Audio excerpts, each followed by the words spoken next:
Hey all, Binks here, and welcome to Binks Bants, our weekly show where we talk about everything Marvel Snap, starting, as always, with our featured segment, card designs that I absolutely hate in Marvel Snap. I feel like any player who plays any card game is going to just really dislike the design of certain cards based on their playstyle and what they get out of the game. And it's not always going to be right. It's not always going to be true. But after playing this game for so long, there are just some ways that cards are designed that just super grind my gears. And I did want to start off with a really big disclaimer. I'm not a game designer. I don't design card games. I don't know the first thing about designing a card game from scratch. I'm a player. So just take a lot of what I'm going to say with a grain of salt. There are cards that I hate the design of, but actually, like in a big roundabout way, or actually like create ways that I enjoy the game that maybe I'm missing or maybe that I don't want. And you're probably not a game designer too. So just know this is my personal opinions on this and things that I just generally dislike from a card design perspective, specifically in Marvel Snap. We have a top five, but we're going to start with some honorable mentions, including Yondu. The 1 energy 2 power that's on reveal, banish the card that costs the least in your opponent's deck. My dislike of Yondu is a bit convoluted, but really I think it's a bit of a noob trap. The biggest thing with it being a noob trap, and like this version that it's at now isn't as much of that. But initially it used to be just banish, or it used to even be destroy the top card of your opponent's deck. And people used to think that this was a way to disrupt your opponent, because they would think like, oh, if I hit their really good card with Yondu, then I've disrupted them and I'm able to win the game. That's not really what happens, because anytime you're like banishing a card that's in your opponent's deck, this is a big kind of like big picture thing when thinking about card design. You can kind of just consider like that card was going to be at your bottom of your deck anyway. And for every single time that you actually hit your opponent's key card, you're going to miss your opponent's key card, but then cause them to end up drawing that card and losing you the game. So this card is not disruption by any means. It also pushes towards a mill archetype, which I think is just fundamentally super flawed and not interesting in Marvel Snap. It's always crazy to me. People just hate on mill whenever mill has been popular, saying that they absolutely hate the like facing mill. And I've never had that problem because I just look at mill as like a very bad thing that you can do in Marvel Snap. And like milling your opponent's deck so that they don't get one draw at the very end is usually like the best thing that you could do with mill. That's like incredibly non-impactful. So I just think like overall, Yondu pushes new players to think that doing something is actually doing something for them, and teaches them really bad habits. So overall, I just don't really like the design of Yondu. Where it's at now is a little bit better, and somewhat to some extent makes a little bit more sense, but overall, just not a really good card, and I think teaches some really bad habits. Next one we're going to talk about is Gambit, and this one might be a bit of a surprise to people because I think that people quite like this card. So Gambit is a 3 energy 3 power with on reveal, discard a card from your hand and destroy a random enemy card. What I don't like about this card from a card design perspective is just it's way too random. You can have targeted destroy and you can have targeted discard, and this has untargeted destroy and untargeted discard wrapped up into one card. It's just one of those cards that feels terrible. Like just to have a Gambit flip like at the end of the game and hit, you can quickly look at your cards and be like, oh, just don't hit this one. And then it hits that exact card and they win the game from it. And it's just one of those cards where you just look at it and it just feels so terrible to go against. I do think there's some really cool things you can do with Gambit, like playing it early to target a bit more specifically. Like if your opponent just plays like a Victoria hand on 2, and you could play Gambit on 3 and kill that, especially when you think they're going to like frigate. So there is some pretty cool things you can do with Gambit. But overall, from a design perspective, I don't even know what you would do with this card. Maybe make it more targeted and cost more. But from my perspective, just having a card like this, it makes losing to discard decks just feel really bad sometimes. And like using Gambit can feel really bad too, because like be like, oh, okay, I'll risk playing Gambit here, and then you discard the absolute last card you wanted to discard, and you destroy your opponent's card, which is the absolute last card you wanted to destroy on your opponent's side of the board. So I think overall, I mean, I don't mind Gambit in the game, but I think from a card design perspective, I just don't like the super randomness and the really feel bad moments that come from Gambit. The final one is a two-piece. It is Orca and Namor that have ongoing +5 or +7 power. If this is your only card here, this is just like a relic of the past, of ways that you used to be able to play Marvel Snap. Like, Namor at one point could just like fight for a lane on his own. But in general, it's just like if you're just having one big card in a lane, it's either they're going to avoid it or they're going to kill it. And it feels really not great, like risking having this one card in the lane, and then the only way to get to a bonus is to not put anything else there, and then have it just be feasted upon by either like an ongoing trigger or like a Shang-Chi to just blow up that card. Just doesn't feel great. I've talked about these two cards in the past. I really think that, especially now that Captain Carter is in the game and they have this like front row back row idea, I think that making both Orca and Namor say like +5 or +7 power, if you don't have back row cards here, so you can play one other card on top of it, would be really, really nice for these cards and make them feel just way less suffocating. Now that Debris is not around, like Debris used to also just like one shot. If you play both of these cards, it could hit both lanes at the same time, which is kind of crazy. But I think this is just overall, this is just like old design where, it used to be you could just kind of put one pretty powerful card somewhere and then it would be okay. But nowadays it's like they could just get over top of that card usually pretty easily. And if that's not the case, then they could just destroy it or get rid of it in some way, or move your cards around to mess with it. So I don't know. I just think that this is like old design that like has never worked. Like there's never really been like a Namor deck. Namor's been in the game since beta. There's never been like a Namor deck that's ever been able to work, and then the game just keeps accelerating and power creeping. So I think that these two cards just are from the past, and they weren't even good back then, and they're just absolutely not good now. So I think that updating these two cards to be a bit more flexible to get their abilities, because it's like a lot of things in Marvel Snap come down to what is the payoff for doing something, and then what is like the investment of doing something. And the payoff is like a pretty good card. Like Namor is like a 4/11. Like you could just play 4/10. There's plenty of 4/10s you could just play from your deck. So it's like you don't really get much, and then there's a million ways to counter it, and you can't get that power with augmenting the power of that lane unless you're using something like Namora or Claw or something like that. So it's just like not a big reward for only playing one of these in a lane, and then the investment is just like you're just at the whim of your opponent essentially. There's nothing else you can really do if they have a counter for it. So I think that like from both sides that fails. It's too much of an investment and it's not enough of a payoff. So I think some additional flexibility for these cards could be really, really important. And now we're going to move into our top 5, the 5 card designs that I hate the most in Marvel Snap, starting with a newer card here, Invisible Woman First Steps. This was initially released as a 3/5, but now it's a 3 energy, 3 power with the ability activate this turn. Your end of turn abilities happen twice. What I really don't like about this card is that it feels like it's just this all-in card where pretty much any good version of this is trying to duplicate this effect, using things like Jocasta to have it activate twice, or using Prodigy to copy it and have it activate twice. And the fact that it says your end of turn abilities happen twice and not your end of turn abilities happen either again or one more time is that it will then multiply. So if you get 2 of these, you get 4 triggers. If you get 3 of them, you get 6 triggers, based on back when I still say that I'm the person who caused this, but I don't know. It's probably a lot of things. But back when like Onslaught, the way that they multiplied together didn't get exponential, it got additive. It just gets way too crazy way too quickly. And I think that like it's a pretty cool card. It's a pretty cool deck. The problem is the fact that this card is so powerful, especially when you multiply it multiple times, because it does go from 2 to 4.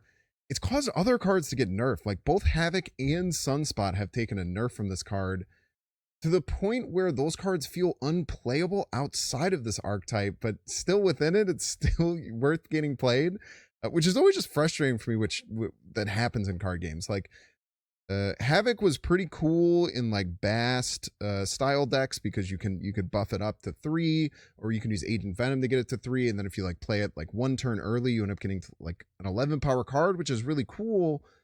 But then because they had to nerf Havoc to a 2-1 that gets +3 instead of a 2-0 that gets +4, because like stacking this on multiple times, it kind of made it like it hurt it in Bast and Agent Venom because you're not getting as much of a boost from it, and then you're not getting as much payoff from it from getting the +3. But it still is worth it in this deck because you're making it happen like 4 or 6 times. So it's still worth it there, but the nerfs essentially made it so that it's not really able to be played like Sunspot isn't even really good in like She-Hulk like Infinite decks anymore, in my opinion, because like even if you play it down and you get +5, like you're playing a 1/5. It's not a very good card.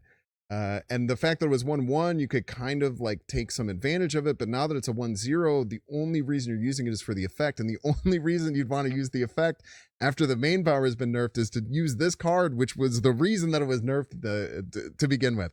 So it's kind of a big roundabout way that I don't love this design of this card, just because it's kind of feasted on other cards and other cards have died for its sins. It's still this pretty frustrating combo to go up against, because when your opponent gets the Jocasta and the Invisible Woman and a bunch of triggers, then you're just kind of sitting there at the end of the game. It's like, all right, well, they kind of got me, but like maybe if they don't do this, then it's fine. Or maybe if they didn't draw this card, it's fine. Just overall, I just don't love the idea of this card. I think that if they had just changed it and maybe even had it from the get-go, your end of turn abilities happen an additional time, you still might want to multiply it to get like 3 triggers and things like that. And you could probably have kept it at a 3/5. And then like the card's powerful, but it's not as all in on doing the multiple thing. I don't know. Maybe that's just my overall opinion or how I disliked how this card kind of ended up. But I really think that this ability to make it multiply has caused damage to other cards in the game, thus making it so that they're less flexible and only used with the card that got nerfed to begin with. So I know I'm being a lot around about it. I'm saying kind of the same thing over and over again. But Invisible Woman First Steps, I think that there was kind of a bad thing to bring in. They had to nerf the cards that it was around, and they had to nerf the cards because of this and because it's multiplying. Just not great. In the number 4 slot, we have Stardust. So Stardust is going to be a theme of 2 of the other cards that are here in the top 5. But Stardust is a 4 energy, 6 power, was released as a 4/7 with the ability ongoing cards can't be added to locations except by playing them or moving them. So essentially it means that cards can't be created, it can't be generated from like locations and things like that. And it is just one of these cards that just, it either does everything or it does nothing. And I've always hated that as a kind of archetype of cards. Like the ability for Stardust, you can play it out and then it's just a 4/6 and it does nothing because your opponent's deck doesn't need to create cards and there's no locations that it really matters with. Or it just completely crushes you. You know, if your deck is built around Zola, if your deck's built around like Adamantium Rejuvenation, if your deck's built around all these other ways that you can summon cards hella, this card just one-shots you. And I think that having like pressure valves for different decks like that is important, but when it's just like all wrapped into one card, especially when it's a 4/7, because other cards that we'll note later in the top 5, they have pretty big, expensive things that you have to play them. But when it was a 4/7, it was like, this is just a very, very good on-curve card to just slam down 7 power on 4. And in those instances where it's really important for us to fight back, or where like a location is important, then it's still okay. And even if it's not that bad, then it's fine. Now as a 4/6, I like it a little bit more because there is that initial investment. But again, this is a card that either does nothing or completely soul crushes your opponent. And I think those cards just generally like feel bad and make it feel like you're kind of just super dependent. It can be nice because like metas can kind of develop, and then if this card gets popular, then other decks come out. But this style of card design, either it does everything that you need, like this can't even really be used offensively. Like I guess with like with Sentry it can be kind of cool because you can stop yourself from playing it, but no one does it like that. It's always a defensively used card that either does nothing or wins the game. I've just never really liked that concept.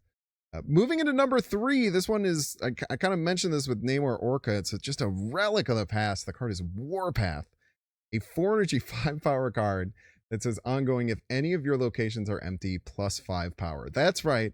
The low cost of playing 0 cards on one of your other lanes, you can have a 4 energy, 10 power card. This is the card that is most in need of a rework in the entire game. There was a very small point where Warpath was playable and was actually played. This was like in beta still, with like a Destroyer Spectrum style list where you have Destroyer as kind of like this big oomph card that can go down. You can use goblins to maybe go after that lane that you're going to leave empty to trigger Warpath. And then it's also an ongoing card, so that Spectrum kind of worked with it and worked pretty well in that deck. But ever since that deck kind of went away, Warpath has been nowhere to be seen.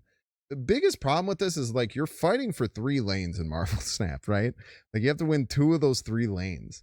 In order to get this bonus, you either have to have some other crazy way you're winning that lane, be it with goblins, which is a pretty big investment and can be countered, ongoing effects, which usually you can't really get too much power compared to what your opponent can do there.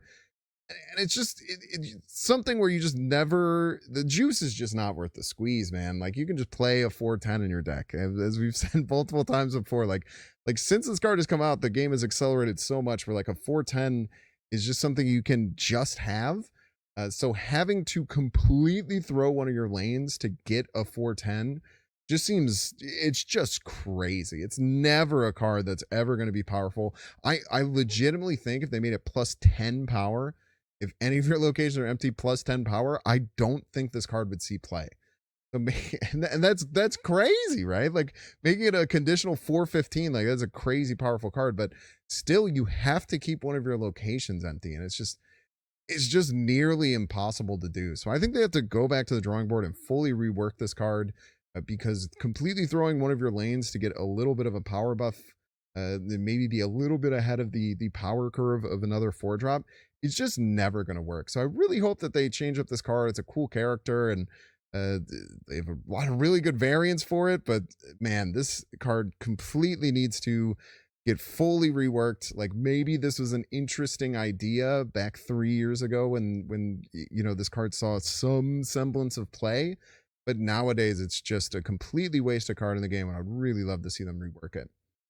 So now into the top 2, and this one might surprise you. Number 2, I have Super Scroll. I hate this card. Talk about, we mentioned this with Stardust, a card that does everything or a card that does nothing. It's a 4/2, which is a huge investment to pay. Like if you're not getting anything out of this card, it's really bad to just play a 4/2 that's not really copying any ongoing effects. But boy, oh boy, this card can be by far the best card in the game. If you're going, if they have 1 or 2 decent ongoing cards in their deck, this card can just completely solo your opponents. It's just degenerate to me. It's a degenerate card is the way that I think of it as. What really spurred my hatred for this card was in Grand Arena, when there was the Mr. Fantastic that was like an ongoing deck where you are trying to play all of these ongoing cards and get things like super powered up, and you had extra energy in that mode. So having like a degenerate card like this is a little bit easier. You just got soloed if your opponent had Super Scroll. You spend your whole entire game playing out all these interesting ongoing cards into different lanes, and then on turn 6 your opponent just plays Super Scroll. It's like, hey, all of that work you did the whole game, I played 1 card and I got all that. Aren't you stupid? It's just, to me, it's just really, really bad design to have a card like this in the game. It was used in decks like, man, I remember there was a time where like Tribunal was really, really popular, and Tribunal decks were running Super Scroll for the mirror, because if you went up against an opponent's Tribunal deck and you had Super Scroll, then you win. But then there would be these Super Scroll mirrors where it's all about how are you positioning your Super Scroll and mistaking it. And I just don't think things like that should exist in the game. I would love if this had more stats and it said has the ongoing effect of all enemy cards here. I think that could be kind of interesting, where you're fighting back against 1 lane with this, but to have it be like a board wide effect where you get all of your opponent's ongoing cards is just so degenerate. And like this card isn't even a card that I think should get nerfed or anything like that, right? Like I don't think this is a good card. I just think the design of it just leads to this terrible situation where whenever Super Scroll is played, it's like you're in the most degenerate meta imaginable when people are choosing to play this card. And for that reason, it's my number 2 least liked card design in the entire game. And let's move on to number one. And everyone who knows anything about me, and you probably saw a thumbnail, and you probably saw it multiple times before, it's Mobius. Mobius M. Mobius. It's now a 3/3, but was released as a 2/3. This card was released as a 2 energy, 3 power card. With the ongoing ability, your card's cost can't be increased, your opponent's cost can't be reduced. Boy, oh boy, I've said this multiple times before. To me, the easiest way to know if I'm going to enjoy a meta of Marvel Snap is how much this card is played. Because when this card is played all the time, I think the game tends to just be in a bad spot. I like it so much better as a 3/3 than it did as a 2/3. As a 2/3, it was just like this auto include card. Like, why wouldn't you run this in your deck? It's such an oppressive effect. There's locations where this just wins you the game on the spot. But man, dude, this card is just an absolute menace. They even buffed it to 3/4 recently to put it out of like Lady Deathstrike range, which made me want to puke. But I think fundamentally the reason that I don't like this card is that to me it is kind of the herald of a bad meta, similar to Super Scroll, but a little bit more pushed out. The decks that can generally afford to run Mobius are just decks that are really overtuned and are so strong that they can run a card like this that just like fights off any of their bad matchups or any way a deck might be able to like combo and get past it. So I think that like Mobius is just kind of a beacon that there's the problems in it. The other biggest problem about Mobius is like I'm okay if there's shut off valves for certain styles of decks. I think that that's okay. Another reason that I really hate Mobius is because so many decks catch strays to this card. So like Mobius, if you're like, oh, there's way too much Mr. Negative around, it's good that Mobius exists to be able to stop those Mr. Negative decks, to really like put them in the ground and stop them from being as crazy as they normally are. But then if Mobius sees a huge rise in popularity, you know what else dies? Death dies, Stature dies, She-Hulk dies.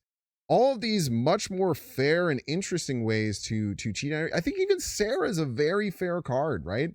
You're pushing out this 5/5 to get a decrease in all of your cards, and then Mobius just completely eradicates everything that you're doing. And even though there's people look at Snap as like fair and unfair, or any card game is fair and unfair. I try not to use those setups because I think that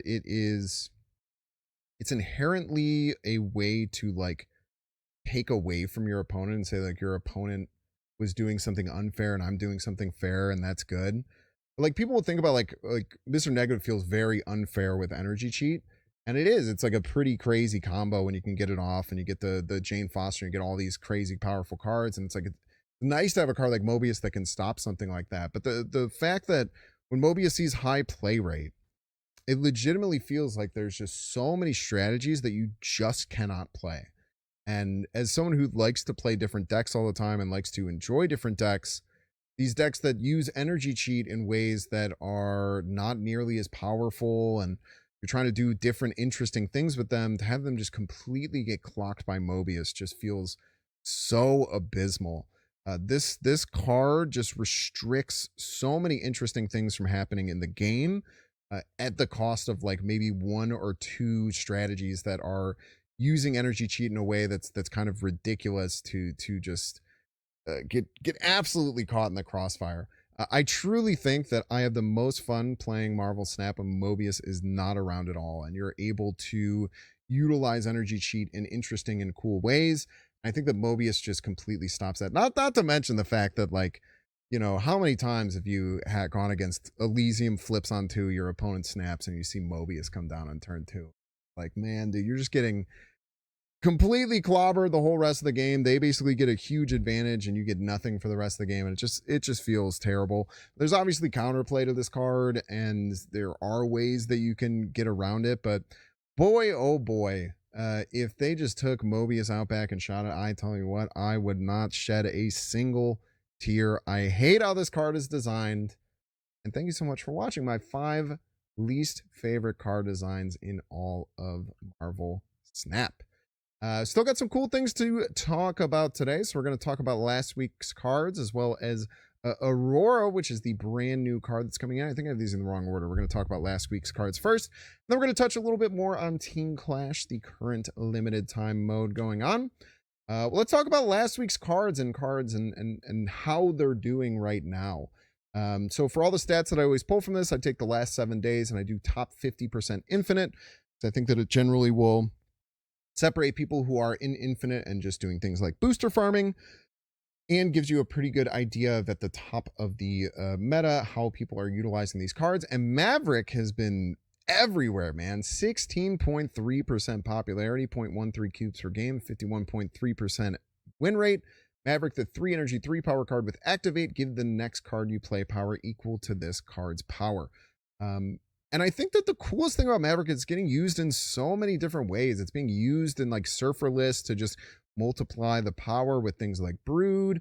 You're using it in Zombie Galacti lists. Like Zombie Galacti is actually like a very decent deck right now because of how Maverick can jump in and be able to add power onto it, not make it so linear as to where you're going to play out your cards with like the Wong Shuri stuff that people were doing.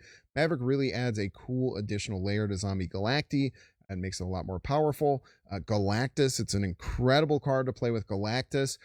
Now that this card is in there, you can kind of just do some really cool Jocasta Prodigy, Maverick, and then use like Omega Sentinel, because there haven't been too many like activate cards that are just like purely kind of good. It was just like Omega Sentinel that could hit your opponent's side, and then pretty much just Invisible Woman first steps, but then you'd have to like kind of build your whole deck around it, or Fantastica, where you kind of have to build your deck around it. So having like a card that can work with Jocasta and help any kind of deck, I think is really, really cool. The way that this card ping pongs power around is awesome. I think this is an incredible addition of Marvel Snap, and I think it's well balanced. I think that the payoff of this card is really strong, but you also have to have some level of investment in it. If you're just playing it as a 3/3 and using it once, it's kind of whatever, but usually you're like adding more power onto it and then ping ponging that power somewhere else. Really, really well designed. Very, very cool card. Super excited to keep playing it in a lot of different decks. Moving on to a card that is not doing nearly as well, we have Marrow, which is the 2/3. The ability, when destroyed or discarded, randomly split -7 power among enemy cards. Sitting at a 49.5% win rate, negative 0.06 cubes per game, just under 4% popularity. And I think that this just comes down to this card just doesn't really have a place. It's interesting. Like a lot of other cards where you like destroy or discard them, they kind of make sense where they land, but like Marrow is just a weird spot. Discarding and getting -7 power. There are some really cool things you can do with this. And I mentioned before, like trying to target Dakin is a pretty cool thing that you can do with this card, where like you have the Marrow down and then you try and hit something with -7 power super early. It can also do well against like Frigga decks, right? If you're playing like your opponent plays out like Victoria Hand and you think they're going to Frigga it, you can try and discard or destroy Marrow, hit that Victoria Hand with a bunch of negative power, and then when they copy it, that card kind of sucks that they're copying, right? There's some cool things that you can do with it, but we do have another card, Phantomax, that's coming out at the end of the month that should continue to push this discarded or destroyed archetype. And I just don't think that there's a really good place for this card right now. What you can get from it is pretty darn good, right? -7 to all your enemy cards just kind of spread out. Really, really nice on rate for a 2-drop, especially if you're doing something like Venom to maintain that 3 power that it has. Just kind of sitting in this weird spot right now. Kind of similar to how we'll jump ahead right past Fastball Special to Wild Child, which is having similar problems, actually much, much worse.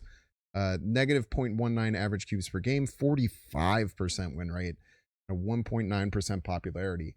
I was a little surprised by these numbers being as bad as they are, but not particularly. The main reason is that Wild Child forces you to create a new archetype. There's very few cards that are like you have to do something new and interesting. And this card does it, which I think is, I really like it. I really like that it's like forcing you essentially to utilize this new archetype, whether you want to or not. It's a 2 energy, 1 power with ongoing +4 power if you discarded a card this game, +4 power if one of your cards has been destroyed. You get a 2/9 if you fulfill those conditions, which is crazy powerful. It's really, really strong. I do think that this card is going to be one of the cards that is the reason why this archetype can work. And Phantom X, which is coming out later this month, has the same condition. You have to have both discarded and destroyed a card in order to get its condition, which is to do -2 power to all of your opponent's cards. So especially like think about like Marrow, maybe you're starting to think about more afflict synergies now that like 2 of these cards have afflict synergies. So maybe now there's some weird, crazy discard, destroy, and afflict like triple deck that can get built. It'll be interesting. I'm really excited to see how Wild Child ends up. I think that these stats aren't like indicative that this card needs to be changed. I think it's more indicative that more support, which we know is coming at the end of the month, needs to come for this card. And it's just going to take time for people to crack the right decks. A couple cards that I think work really well with Wild Child that people are not really thinking about as much. The biggest one is Luna Snow. Like Luna Snow, you're pretty much always destroy the ice cube that you get, which just immediately covers half of the need of this card. So I think that Luna Snow is really an interesting card that people aren't thinking about as much of in Wild Child, as opposed to just like going all in on destroy. Just having like Luna Snow and like one other destroy card, like a Venom or maybe a Fastball Special, especially if you're like looking at like the afflict potential for this in the future, or maybe just like a Kid Omega to be able to like reposition some of your power, get a destroy, and still be able to do some things could be really cool. But Wild Child is a card that has really bad stats right now, but I don't think it's indicative of the card. I think it's just going to take time for the community to figure out really how to use this card best. And I'm still really, really excited for it. I think it's very exciting. And then finally, we have Fastball Special, which is what an awesome card this card is. Holy moly, I love this card. Currently doing pretty well. It has about a 5.5% popularity, 51% win rate, and 0.07 cubes per game. Fastball Special, the 2 energy skill that says on reveal, destroy your highest power card here to afflict an enemy card here with that much negative power. 2 really important things that this card brings to the table, in my opinion. First of all, it is the only other 2-cost immediate destroy effect that is available in the game. So from the beginning of beta, we had Carnage, which can do that. There's no other card that can do that. KO can do it, but delayed. There's other ways to do it, but delayed. But to be able to immediately destroy a card for 2 energy, this is the only other way to do it outside of Carnage. So I think that I'm really excited about that and how that's going to change the archetype. I've actually seen some really cool use cases of like on the final turn using like Deadpool Fastball Special to just like blast your opponent's side of the board. And I actually lost to a deck because I had Killmonger. And I thought I was going to be able to Killmonger their Deadpool at the end, but they ended up killing their own Deadpool to use it with Fastball Special. And then my Killmonger didn't do anything. So there's really interesting things that Fastball Special brings to the table. And again, Galactus. I think that this is the best Galactus card they've ever released. Being able to clear up a lane while afflicting a significant amount of negative power into your opponent's lane. And if you use some kind of energy cheat, you can get it on the same turn as Galactus, which is the most surprising. Today I was playing like a Man Spider Fallen One deck, but also running like Fastball Special, Venom, the Adamantium Infusion, and Galactus, and it was awesome. You could really, really shock people with, especially when you just have that much energy, the ways that you can move your power around and just devastate your opponent's side of the board. I love this card. I think it's very well designed. I think it's, I don't know. This is a card that maybe is a little too powerful. I think it's just going to really depend on seeing how deck builders are able to use it properly. And, you know, like Luke Cage just kind of solos this card, right? So there is counterplay to it. So maybe it's not something that needs to be adjusted or thought about to be adjusted, but is a really cool new tool for Destroy players. And like being able to play Destroy in a slightly different way is not really something we've had the availability to do for some time. So I'm super, super about this card. I think that it's awesome. Make sure that if you're interested in this card, play as much Team Clash as you can, even if you don't really love the game mode that much, because getting access to this card, I think, is going to be super, super important.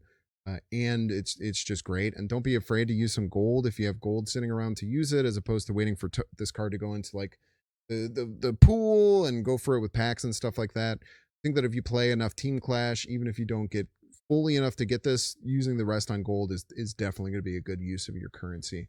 But really, really awesome card. I'm so excited to keep playing around with this card. Really, really great addition to Marvel Snap. And then let's go into the brand new card that's coming out this week, Aurora. 6 energy, 6 power card with a crazy ability. On reveal, give one of your other on reveal cards at each location +2 power, and then you repeat it for ongoing, activate, and end of turn. Essentially, it's very similar to Spectrum in the way that Spectrum hits all of your ongoing cards. However, this card has a couple interesting things. It only hits 1 card per lane is an important thing to think about. So like you can't have multiple ongoing cards in one lane. Only one of them is going to get the power. So you kind of have to spread your cards out in an interesting way. The other thing to think about is cards that can fulfill multiple of these activations. And I was surprised. I thought there was going to be a lot more, but there's like 3 that I really found that kind of hit the threshold for what this is. The first one's Electro, which is probably going to be really hard to use with Aurora, seeing as you want to have multiple cards down onto the field. Having Electro and kind of limiting yourself. You can obviously pair that with things like Blink and War Machine, and maybe like some of those ramp style decks could like seeing like some kind of combo like this. But like if you're blinking it away, then what's the point of having it to be both an ongoing and an on reveal? There's just really not many of them out there. The other one is Zombie Mr. Fantastic, which is both a on reveal and an activate, so it will fulfill both of those. But again, not too crazy, only having those 2 options. Also, Zombie Mr. Fantastic's weird because you kind of want to have multiple things that all go on the Horde synergy, and then Horde is pretty much all on reveal outside of Mr. Fantastic. So we'll see how that ends up, and also you kind of want to put things on one lane. But one other interesting one is Doom 2099, which is one I haven't heard many people talk about with this, but Doom 2099 itself is an end of turn, and then you're immediately going to get an ongoing. And then if you continue doing multiple activations of it, you'll get multiple ongoing cards into different lanes. So maybe there's something there with like a Doom 2099 Aurora deck, because then that kind of fulfills your ongoings. And maybe with the rest of your cards, you're using activate or end of turn or on reveal for the rest of your cards. And then Aurora will hit like your 2 Doom 2099 bots. Maybe like spammed out a bunch of cards early. Maybe you're using things like Makari is a really, really good card for this because it's an end of turn card that jumps out onto the board. I will say, I think that there's a lot of hype going around for this card. I think this card might be a dud. I think that there is a decent chance that this card looks super exciting and looks really impactful, but actually getting like a full effect of this is going to be really hard. Because if you get the full effect, right? Like let's say you have one of each of those cards on every lane. Like this is a 630, right? You're getting 8 in each lane, so 24, and then 6 from herself, which is crazy. I don't think you're going to get close to that. Like realistically, this might give you like 4 extra power in each lane, and then it's kind of like, you know, maybe I should have just played Ultron instead to fill and get that power in those other lanes. I'm not exactly sure. It is interesting that it hits its own lane, which I think could be pretty important. It can't hit itself, so it can't hit itself as the on reveal. But I do think that there's something here. I just don't be surprised if this card falls flat, because I really don't know if this card is as powerful as people are really considering it to be. But maybe I'm wrong, and hopefully I am, because I think it's a really, really cool effect. And then last thing we want to talk about today is just talking a little bit more about Team Clash. So if you haven't been playing it much, you get a iconic Marvel team. There's 6 core cards. There's 5 different teams to play. And then you can either use the pre-built deck that they have, or you can use those 6 core cards and then add 6 more cards to it. I just want to give this mode its flowers a little bit for a couple of reasons. My biggest problem with the previous limited time mode, the Grand Arena, that they went with all precons, which I thought was admirable, and I liked how they did that. But then they never like really updated it. It took them a really long time to actually change any of the cards, because some of them were just super undertuned. Some of the decks were way overtuned. And then by the time they actually made some changes, like no one cared. But with this one, they actually were super, super on top of it with making changes before the weekend went out. Made a bunch of changes to cards to try and adjust things and interact with them in a cool way. And there's really, really great rewards, like being able to get both Wild Child and Fastball Special. Like Wild Child, pretty easy to get, and a really interesting deck building puzzle, especially when Phantomax comes out later in the month. And Fastball Special, what I think is one of the most absolutely diabolically amazing, powerful cards that they've ever introduced into the game. it really worth it to play around with that. And just kudos to the team for making some changes really quickly. I'll be honest, I didn't really enjoy Team Clash too terribly much. I think the biggest thing that I'm realizing is that like I just love the snap mechanic a little bit too much. So like a game mode without use of the snap mechanic at all isn't super appealing to me, but I did enjoy messing around with the different modes. I really like that there's like 30 new cards to play around with because some of them have some pretty interesting ways that they work together. So really cool. Really like that they did this. Love the half pre-con, half regular. I do want to shout out again. I was on the Snapchat last week with Alex Kocha, friend of the show. Amazing dude. With the idea of like having a game mode, or the next time they try and do all pre-cons, have like the first half of it be all pre-cons and then have it open up halfway through. I think that would be another really great way to keep things fresh. So I just want to shout out that idea again. Though it's very rare that I hear like an idea of a way that they can change things that like really sparks me. So shout out to Alex Kocher for that one. But overall, lots of really great things in here. Lots of cool new things to mess around with. If you don't love the snap mechanic, or you think like Marvel Snap people retreat too much, definitely a game mode that you're really going to like because people will play out every single time. But personally, I just really love the snap that it really like gels out the game and makes things that aren't supposed to matter or don't feel like they should matter as much matter, and then makes things like that should matter a lot, like losing, matter less because you can like retreat for one. But yeah, really cool. You still have plenty of time to keep working on it. You have 6 more days until the 28th. Definitely give it a shout. And yeah, really cool. Really like that they are adjusting things and trying to be a little bit more. And yeah, that's going to take it to the end. Really hope that you appreciated this version of Binks Bants. Hear me hate on some cards that I'm sure if you watch me stream a lot, you're going to hate on. If you thought that some of my opinions on this were terrible or really good, please make sure to comment down below. There's been so many comments on these. I'm trying to read them as much as I can. So really appreciate everyone who's been showing support to this series. Again, this is just something that's really cool for me in particular to have as a way to be a little bit more creative and kind of have a platform to talk about some things that I think are really interesting. And I think I have a pretty cool perspective on Marvel Snap as someone who's been so invested in the game and in the community from day one. And also, I'm always looking for more suggestions for these like featured segments. I've had some really good ones in the past.